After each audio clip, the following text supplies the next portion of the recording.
This all started last winter. Around mid-December, my cousin Ryan had this idea to go stay at his family's old hunting cabin up near the lake. His dad built it back in the late 80s, but nobody had used it in years. He pitched it as a digital detox weekend. No internet or phone use.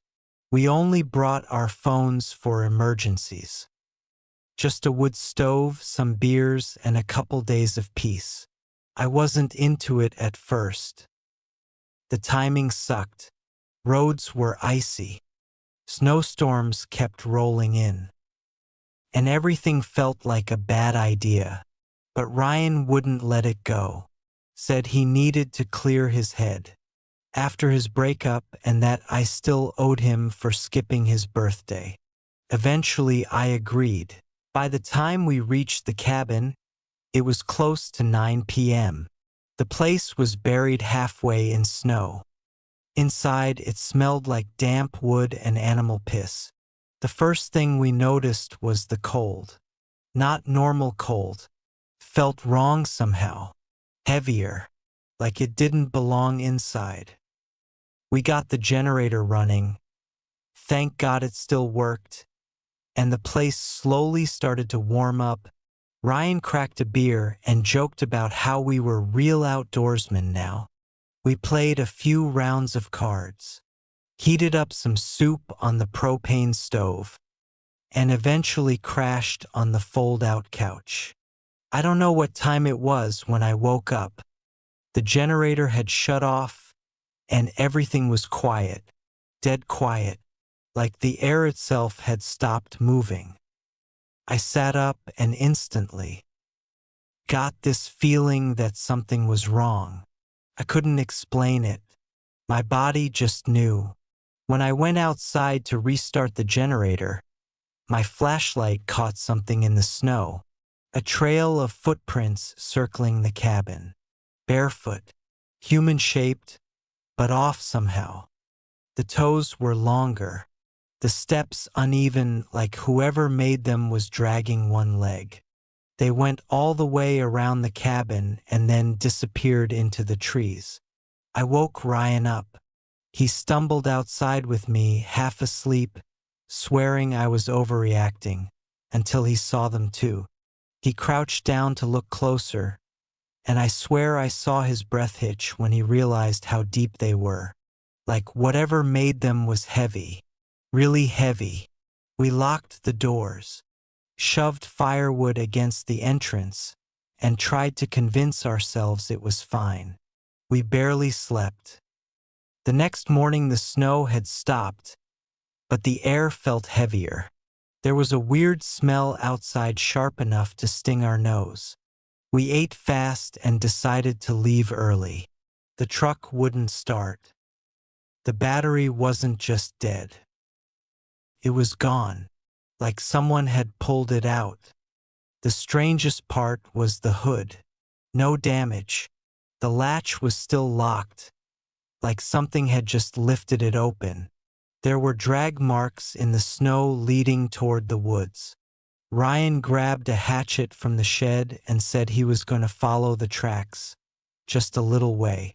I told him not to, that we should stay put until someone came looking for us. He didn't listen. He never came back.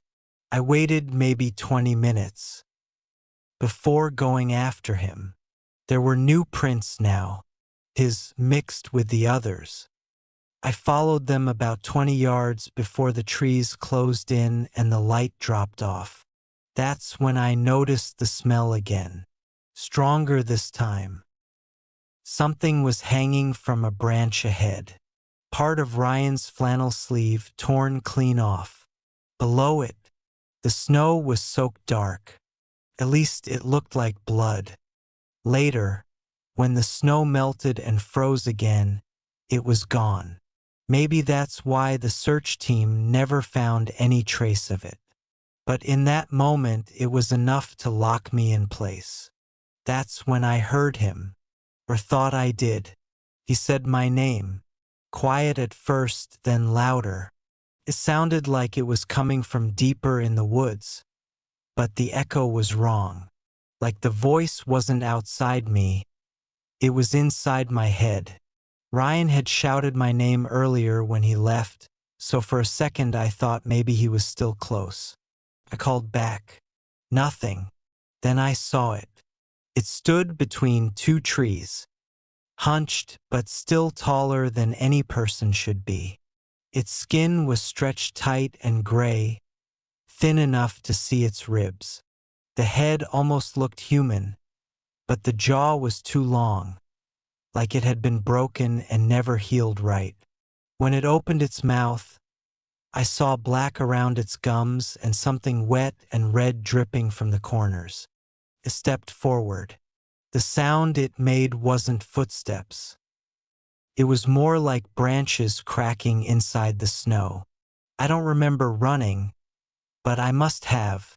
I just remember my lungs burning in the cold air and the moment I hit the road. I didn't stop until I reached pavement, maybe 2 miles away. When I got to a gas station, I called the sheriff's office. They said the roads were blocked by fallen trees and they couldn't get a plow up there until the storm cleared. A team went out 2 days later. They found Ryan's phone, frozen and half buried about a mile from the property. They never found Ryan. They said maybe a bear got him. I didn't argue.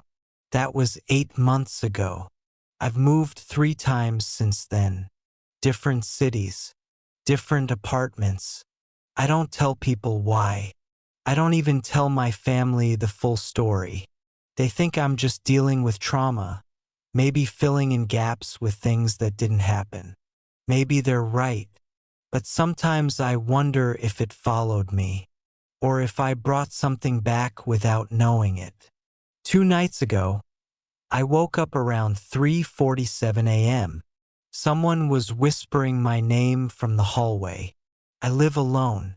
When I finally worked up the nerve to look, the whispering stopped.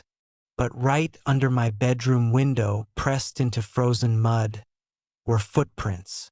Barefoot, human-shaped, and just slightly too long. Like the same ones from that night in the snow. Perfectly preserved. Like whatever made them hadn't walked here at all. Like it had just appeared.